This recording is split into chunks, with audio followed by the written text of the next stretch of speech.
smoke while I pop a bottle off of ya. Chain swinging, clang clang, and it costs a lot. Bitch, I'm always at the guala, yeah. And you are not badass beat. Keep on going till you hit the spot. Whoa, I'm a big bag hunter with the bow.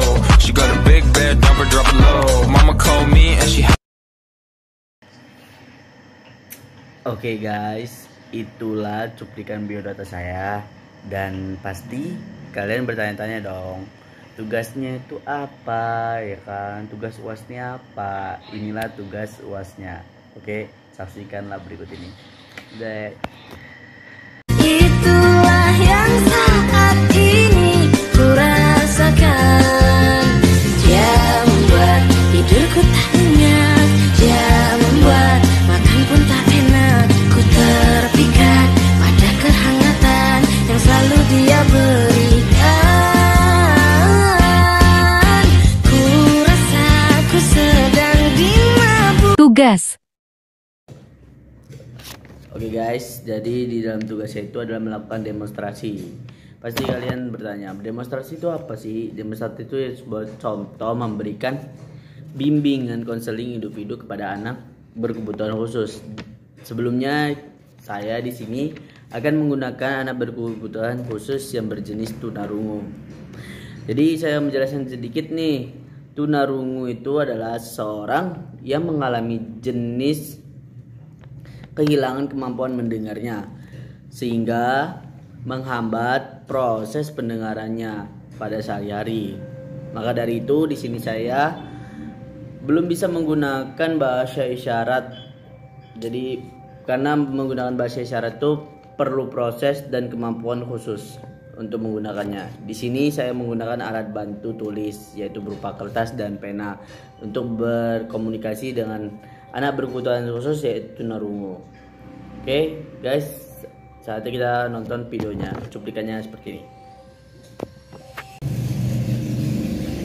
Oke guys, jadi di sini saya sudah bersama anak tunarungu. Yang dalam artian tunarungu itu kan sudah dijelaskan tadi, yaitu seorang anak berkebutuhan khusus yang kekurangan pendengarannya, atau biasa zaman sekarang itu disebutnya itu anak tuli guys. Jadi tapi kita itu sebagai bimbing konselor jangan mengucapkan itu kepada anak yang kurang pendengaran guys. Jadi kita tuh harus memberikan contoh kepada masyarakat agar anak berkebutuhan khusus itu menerima bimbingan yang benar atau menerima hal yang haknya itu ada untuk anak berkebutuhan khusus, karena hak asasi manusia itu udah terbagi semuanya. Jadi kita tuh semuanya punya hak dan kewajiban sendiri dan masing-masing guys. Oke. Jadi sini saya akan memberikan alat bantu tulis agar saya dan anak berkebutuhan khusus ini dapat berkomunikasi dengan baik. Oke. Oke, jadi wajah guys. Oke guys, nih ya, kita udah nulis nih. Kita menanyakan nama adik ini siapa guys. Oke, jadi nama saya siapa? Ya, nama.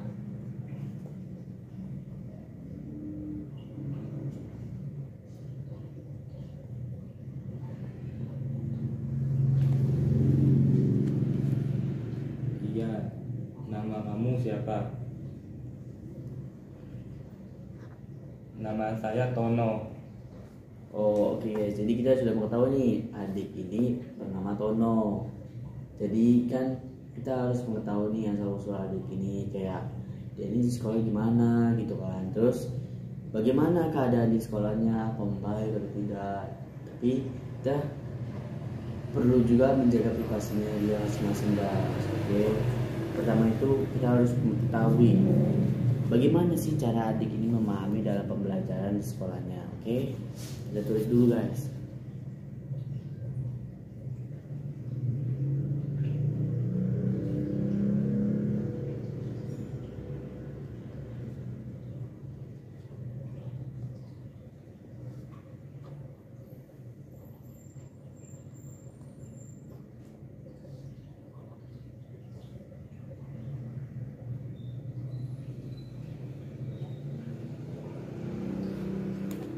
baru kita beritahukan kepada adik ini.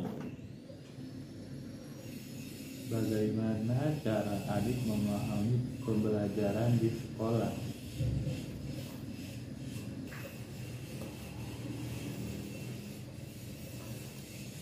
Di sekolah itu temennya baik, lingkungannya baik, kalau guru-gurunya juga baik.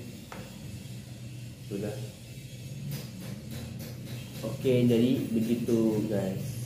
Jadi kata adik kita Tono ini di sekolah itu tuh semuanya baik-baik aja gitu. Kayak semuanya tuh ramah, tidak ada saling kayak apa sih sekolah-sekolah yang lainnya. Karena kan adik Tono ini dia sekolah di sekolah bukan kayak sekolah-sekolah biasa. Dia kan di sekolah yang berkebutuhan khusus, kayak sekolah luar biasa gitu kan. Ya sekolahnya itu sekolah istimewa, jadi saling mengerti satu sama lain. Nah mungkin ada perbedaan dengan sekolah-sekolah inklusi guys. Jadi sekolah-sekolah inklusi itu kan sekolah-sekolah negeri yang dimana dia itu anak-anaknya itu kan dicampur, yang normal dan yang anak berkebutuhan khusus. Itu kan kemungkinan banyak anak yang normal itu terganggu dengan anak yang berkebutuhan khusus, sehingga ada mengalami pembulian, saling mengucilkan segalanya. Tapi kalau adik Tono ini tidak ada, karena dia sekolah di sekolah berkebutuhan khusus, kayak sekolah istimewa, dan di situ sangat banget kayak sangat dihaluskan itu, ada beberapa guru pembimbing yang membimbingnya. Terus tidak ada hal yang kayak saling kayak gitulah guys, yang membuli-buli kayak gitu, karena di situ sama-sama ingin belajar, ingin meraih cita-cita, dan ingin benar-benar untuk membuat dirinya itu lebih baik guys. Oke, selanjutnya guys kita akan bertanya nih sama adik Tono, apa sih pelajaran yang dia sukai ini? Saya udah menuliskan ya guys ya, itu apa pelajaran yang adik sukai. Kita tanya nih sama adik Tono, jadi kita berikan kertasnya. Apa pelajaran yang adik sukai?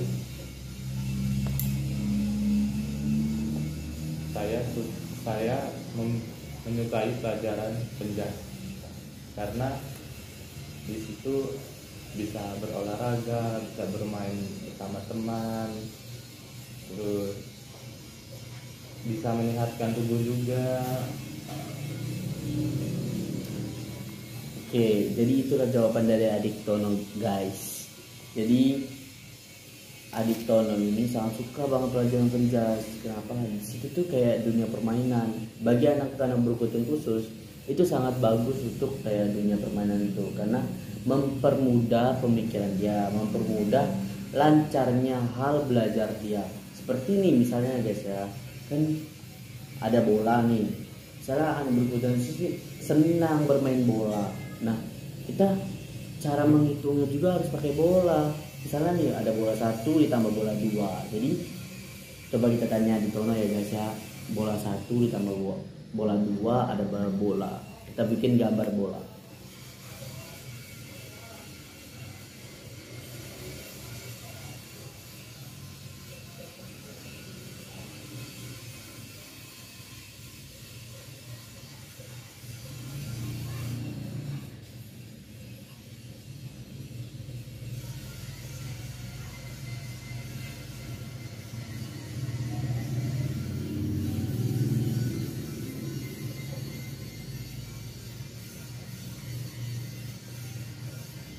Iya, jadi udah saya gambar bola nih. Mungkin bolanya tidak cukup bagus, semoga adik Tono mengerti. Oke? Ada berapa hasil bola di atas? Ada 3. Oh, oke guys, adik Tono ternyata mengerti. Jadi saya ini menggambar 1 bola ditambah 2 bola. Jadi benar ada 3 bola. Nah, selanjutnya kita akan bertanya lagi. Tadi kan udah pelajaran yang disukai ini kepada adik Tono. Sekarang pelajaran yang adik Tono ini sulit untuk mengerti, sulit untuk mempelajari hal tersebut. kayak mengalami kekurangan untuk sulit berpikir ya. Kayak berpikirnya itu lambat. Jadi coba kita, siapa tahu kita kan dapat memberikan solusi hal yang dapat membantu adik Tono ini. Oke, kita tanya dulu ya, apa ada pelajaran yang adik tidak sukai atau tidak dipahami guys?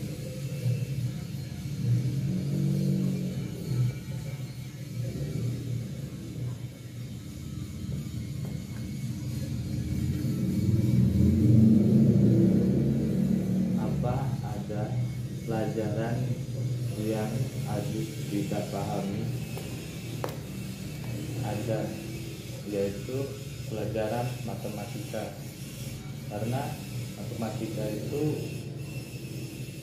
sulit menghitung, sulit memahami, banyak rumus. Oke, jadi adik Tono itu bilang kan matematika itu banyak rumus, jadi sulit untuk benar-benar menghitungnya. Sedangkan anak berkebutuhan khusus itu kan terkadang senangnya bermain. Dalam hal itu dia kayak semuanya itu dengan hal permainan gitu kan. Nah mungkin adik Tono ini di dalam matematikanya sulit untuk bermain dalam mata pelajarannya, jadi sulit dalam berpikirnya. Nah selanjutnya kita akan bertanya nih, apakah adik Tono ini pernah mengalami hal pembulian atau hal kayak dikucilkan oleh teman-temannya?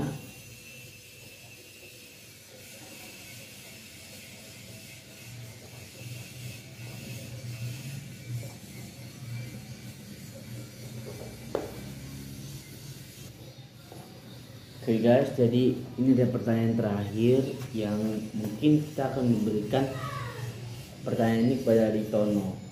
Apakah adik Tono pernah mengalami pembulian atau dikucilkan di lingkungannya atau di sekolah guys? Oke, kita berikan pertanyaan ini kepada adik Tono. Jadi dengan alat bantu ini kita berkomunikasi dengan adik Tono, karena sebelumnya saya sudah belajar bahasa isyarat, namun itu tidak semuanya bahasa isyarat itu dapat kita gunakan secara langsung, karena perlu lagi belajar lagi. Jadi dengan alat bantu ini mungkin kita dapat berkomunikasi dengan adik Tono. Pernah di lingkungan saya. Apakah adik Tono pernah dibully di sekolah? Allah. Pernah. Karena di lingkungan saya tidak banyak orang yang berkebutuhan khusus seperti saya. Karena saya sulit berkomunikasi dan bersosialisasi kepada mereka, dan saya tidak adanya percaya diri. Oke, jadi seperti itu guys yang dialami oleh adik kita Tono. Jadi dikarenakan itu kita harus memberikan adik kita Tono ini motivasi agar dia semangat dalam menjalani kehidupan atau menjalani sekolahnya. Karena kalau tanpa adanya anak normal, tanpa adanya kita untuk menopang anak yang berkebutuhan khusus, siapa lagi? Dan kalau tanpa adanya kita, ada berkebutuhan khusus ini seperti apa? Jadi kita harus membantu, meringankan tangan kita untuk bersama-sama tidak menghakimi anak berkebutuhan khusus itu. Karena anak berkebutuhan khusus juga terdapat hak asasi manusianya.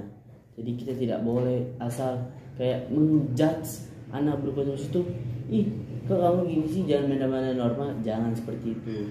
Kita harus memberikan contoh yang baik kepada anak yang normal agar memandang anak berkebutuhan khusus itu seperti anak biasanya, tanpa ada hal yang menganggap anak normal ini tidak menyukai anak berkebutuhan khusus. Jadi di sini saya akan memberikan motivasi agar adik Tono ini memiliki semangat dalam sekolahnya, belajarnya, dan dapat menggapai cita-citanya ke depannya. Jadi kita sama-sama saling menghargai, saling menghormati satu sama lain. Karena kita pengen dihargai, jadi kita harus menghargai seseorang, siapapun itu, tanpa memandang gender atau memandang hal yang dialami atau apapun itu, guys. Jadi kita tuh harus menghargai satu sama lain tanpa adanya saling kita memikirkan diri kita sendiri. Jadi kita akan memberikan motivasi, guys.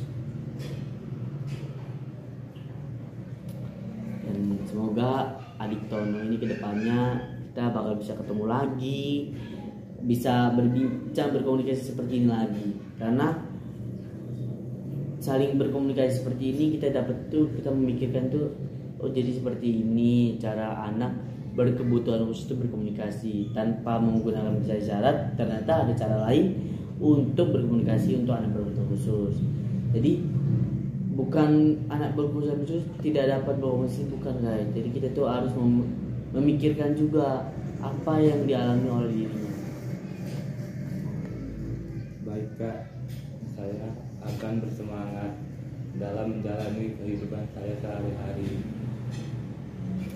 Oke, jadi kita ucapkan terima kasih kepada adik Tono karena sudah bersedia untuk mendemonstrasikan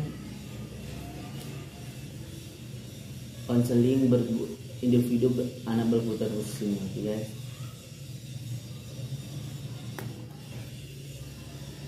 Baik Kak, terima kasih. Betul, sama-sama anjing. Oke, baik Kak, sama-sama.